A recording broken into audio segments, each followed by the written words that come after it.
Hello, and welcome to this edition of The Current Report, our weekly roundup of what's happening in the world of digital media. I'm Kat Vesey, filling in for Damian Fowler, but don't worry, you'll still hear Damian's voice because we're flipping the script and putting him in the reporter's chair this week.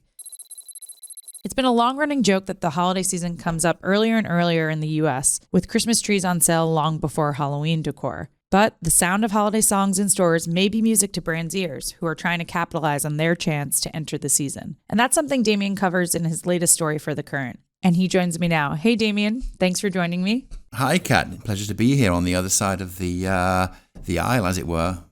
If you go to any store in October, you will surely see some sort of holiday decor. Why do you think this holiday season is starting even earlier than usual? Yeah, I mean, I can absolutely testify to that. I was in Costco in September, and sure enough, they had all the Christmas decor out. No way. Summer was barely over, and there was a 12-foot pre-lit Christmas tree for $1,000.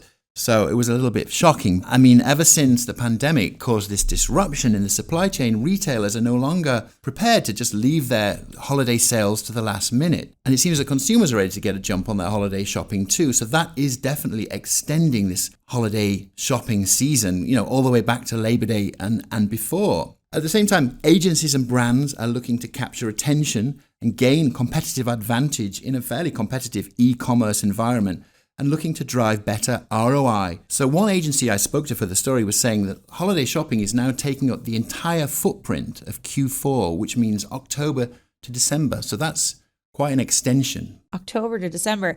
I mean, you're talking about September, though. It's going to be Christmas in July before we know it in stores. It's really a bit insane, but I understand. It sounds like, based on your story, retailers are capitalizing on this early jump to the season. What do you think this effect of starting earlier has had on e-commerce sales altogether? Forget about in-store. Well, it's setting new records for a start. I mean, 2022 was a record-breaking year for e-commerce in the US, with revenue passing over $1 trillion, according to ComScore. Yes, I read that twice. And then fourth quarter retail sales, that's e-commerce sales, hit a record $332 billion, which was 18% higher than Q4 for 2021. Wow. So, and this year, analysts are already anticipating strong e-commerce growth with a projected increase of over 11% over 2022. So, there's no doubt about it. It is driving e-commerce sales through the roof.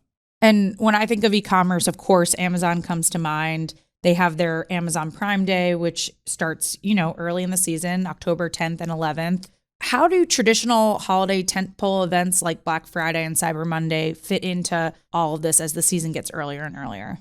Well, to be sure, yes, Amazon's Prime Big Deal Days sales events really is changing the whole nature of the holiday shopping season. I mean, this year Amazon is launching its second annual Prime Deal Day, and which begins October 10th, which began this week. And the other major retailers, Walmart, Target, and Best Buy, for example, are obviously keen to emulate the retail giants' playbook, and they all have sales events, October sales events of their own. One of the sources I spoke to for my story, the CMO of Francesca's, Tracy Graziani, said this idea of the ability to shop anytime and anywhere makes the idea of Cyber Monday gone or changed, as she put it. So yeah, those tentpole events like Black Friday and Cyber Monday are sort of losing their mojo, as one person put it. It seems like Cyber Monday and Black Friday at this point are almost too late. We've seen retail media rise in the last couple of years. I loved how in your story you talked a bit about how ad revenue is accelerating, particularly for retail media search.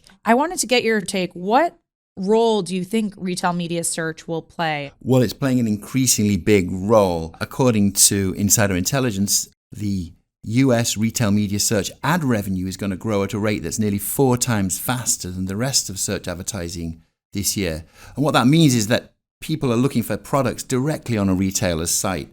Now, to be clear, much of that is still driven by Amazon, but Walmart and Instacart are also getting in on this and contributing to this increase in search. And that's something we're watching. At the same time, retailers are using first-party data to drive ads for products to consumers to help particularly drive sales events. But they're also using that data to find consumers and follow consumers so that they can serve them personalized ads over the whole shopping period to promote discovery and engagement and sort of keep consumer, close, as it were. So with this elongated holiday sales season, what does that do to campaigns for marketers? Is it complicating their messaging, or does it enable them to sort of have more cohesiveness to their broader campaign? So agencies that I spoke to talk about an audience-centric approach, which means that they're tracking first-party data of consumers, which is interesting because it means that they can start in September and follow that consumer journey all the way through beyond Thanksgiving. One particular CPG marketer I spoke to talked about selling soda around the beginning of the NFL season in September and drawing a through line all the way to Thanksgiving. So, you can have your soda for football season. That same customer is going to come back and buy soda around Thanksgiving. And all that's connected now through the first-party data. That's really incredible. I mean, I think that would actually help enhance the campaign overall. Do you foresee this being the new norm? Is the what's the holiday shopping season of the future going to look like? I joked earlier that it's going to start in July, but I mean, are we really looking at that? Well, it's funny you should say that, Kat. I believe I wrote a story 2 years ago called Christmas in October. So, next year, who knows? Christmas in August. Let's hope not. But it does seem like there is a movement towards this, this elongation, that this is the new norm. Retailers and marketers are going to be watching this with great interest, and we can track it now thanks to the presence of all this first-party data.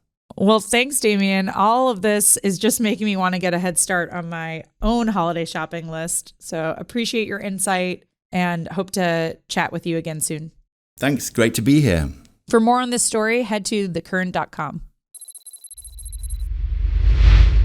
Bouncing off that topic, in our data-filled world, it's no surprise that many marketers are moving away from huge investments in splashy brand campaigns aimed to address the masses in favor of performance-driven campaigns that actually quantify their return on investment. And as our attention has gotten more fragmented, the one-size-fits-all brand-building campaign isn't achieving the results it once did. Now, new digital channels like CTV and digital out-of-home are merging the worlds of brand and performance marketing, allowing marketers a canvas for bold ad opportunities while providing them with data-driven insights and measurable results. Head to thecurrent.com to read the full story. Next, here's our weekly roundup of what's making news across the internet. State Farm just gave a textbook example on how to market for the moment.